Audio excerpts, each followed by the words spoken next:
उहुद की जंग जीतने के बाद अबू सुफियान फुल कॉन्फिडेंस में आ गया कि अब तो हम इन मुसलमानों को छोड़ेंगे नहीं। तो उन्होंने पूरे अरब से 10,000 लोगों की फौज तैयार करना शुरू कर दी। 10,000, पता है 10,000 कितने थे? पूरे मदीने की आबादी, बड़े बच्चे औरतें बूढ़े सब मिला के भी 10,000 टोटल आबादी नहीं थी मदीना की। काफिरों की इन तैयारियों का जब रसूलुल्लाह सल्लल्लाहु अलैहि वसल्लम को पता चला तो उन्होंने जल्दी एक मीटिंग बुलाई जिसमें सबको पता था कि लड़ाई तो इम्पॉसिबल है, कुछ और ही करना पड़ेगा। इस मीटिंग में एक फॉरेन नेशनल सुलेमान पारसी भी बैठे हुए थे। उन्होंने मशवरा दी कि देखो, मदीना वैसे भी तीनों तरफ से पहाड़ों की वजह से सेफ है, हमें सिर्फ एक साइड को स्क्वायर करना है और वो है मदीना के नॉर्दर्न साइड। और मदीना के अंदर जो यहूदी है तो हमारे दोस्त हमें उनसे कोई मसला नहीं। तो अगर हम सिर्फ इस एक साइड पर एक ट्रंच या खंदक बना ले तो तब हो सकता है कि हमारे पास लड़ाई का कोई चांस हो। ये राय सारों को बहुत पसंद आई और डायरेक्ट खंदक पर काम शुरू हो गया। ये खंदक 6 किलोमीटर लंबी थी।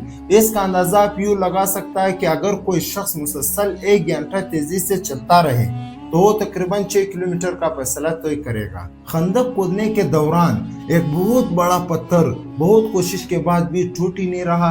तो साहबा ने रसूलुल्लाह सल्लल्लाहु अलैहि वसल्लम को कहा कि ये तो मसला हो गया। रसूलुल्लाह सल्लल्लाहु अलैहि वसल्लम ने कुल्हाड़ी उठाई और उस पत्थर को जोर से मारा और कहा कि शाम सीरिया मेरा है और इसके पेरिसिस को अभी मैं इस वक्त अपने सामने देख रहा हूँ। और फिर दोबारा उस पत्थर को मारा और कहा कि ईरान भी मेरा है, मैं इस वक्त ईरान के पेरिसिस को अपने सामने देख रहा हूँ। और फिर तीसरी बार जोर से मारा और वो पत्थर छोटी छोटी पीसेस में टूट गई।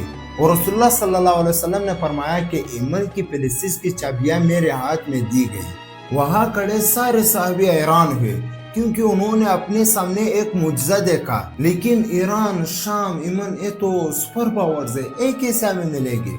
लेकिन आज हमें पता है कि ईरान, शाम, यमन तो क्या है, पूरा इलाका उनका है। वहाँ खड़े सारे मुनाफिकीन हंसने लगे कि यार ये खाने को कुछ है नहीं, पीठ पे पत्थर बांधे हुए और सामने 10,000 की फौज इनको मारने के लिए आ रही है और ये लोग ईरान, शाम और यमन को पता कर रहे हैं। मक्का वालों की फौज जब पहुंची तो वो टेंशन में पड़ गई कि यार ये क्या है, ये तो हमने सोचा ही नहीं था।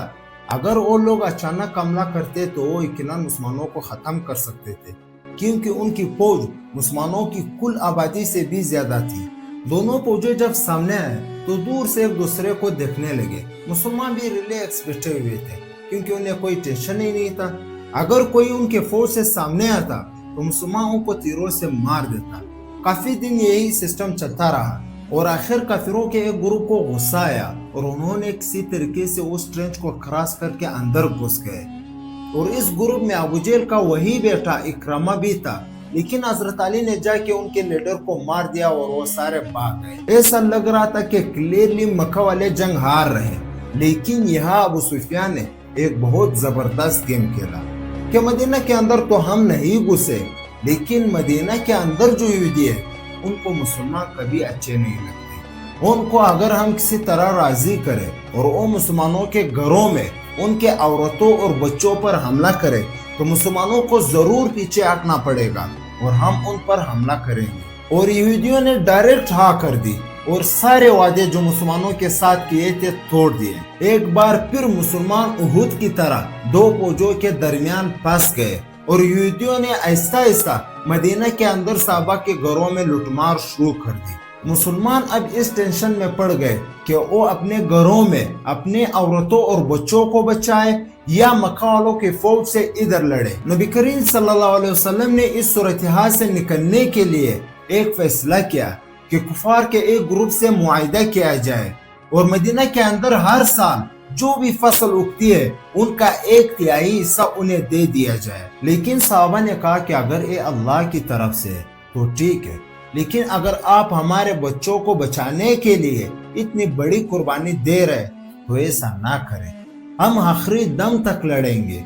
इस मौके पर हालात बहुत खराब हो चुके थे। मुसलमान हौसला हारने लगे थे।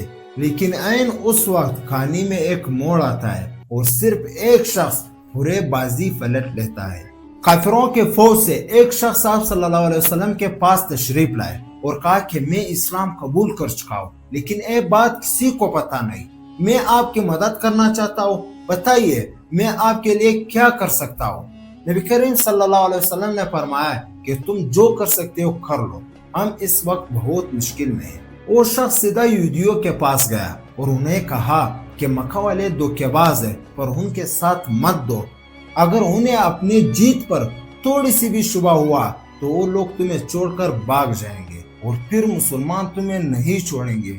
हाँ, अगर फिर भी डील करनी है तो उनसे गारंटी के तौर पर कुछ बंदे जरूर मांग लेना, अगर वो सच्चे तो वो दे देंगे। इसके बाद वो सीधा काफिरों के पास गया और अबू सुफियान को कहा कि यहूदियों ने कभी किसी से वफा की, तू बता।